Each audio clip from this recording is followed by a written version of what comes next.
વડોદરાના VIP road પર આવેલી અંબે વિદ્યાલયે યોજેલી સાયક્લોથોનથી અંબે વિદ્યાલયની નીતિ રીતિ સામે ગંભીર સવાલો ઉઠે છે। આખરે શા માટે નાના વિદ્યાર્થીઓની ભરચક ટ્રાફિકવાળા રોડ પર સાયક્લોથોન યોજી? શું અંબે વિદ્યાલયે બાળકોની સુરક્ષા માટે કોઈ પગલાં લીધા હતા?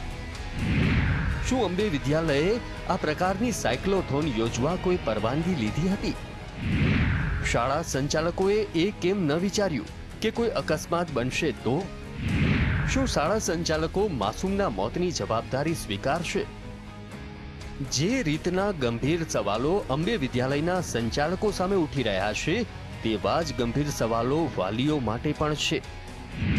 શાળામાં બાળકોને અભ્યાસ કરાવવાને બદલે શા માટે એવી એક્ટિવિટીઝ કરાવાય છે જેનાથી ઈજા થવાનો ભય રહે? શા માટે જીવનું જોખમ ઊભું થાય તેવી એક્ટિવિટીઝ કરવા માટે શાળાઓ દબાણ કરે છે? શા માટે વાલીઓ તેમના બાળકોને ભયજનક એક્ટિવિટીઝમાં ભાગ લેવા દેશે? શા માટે સ્કૂલ તંત્ર સામે વાલીઓ અવાજ નથી ઉઠાવતા? સવાલો ઘણા ગંભીર છે, વાલીઓએ જ સમજવાની જરૂર છે। બાળકો માટે રમતગમતની પ્રવૃત્તિ મેદાનમાં કરી શકાય।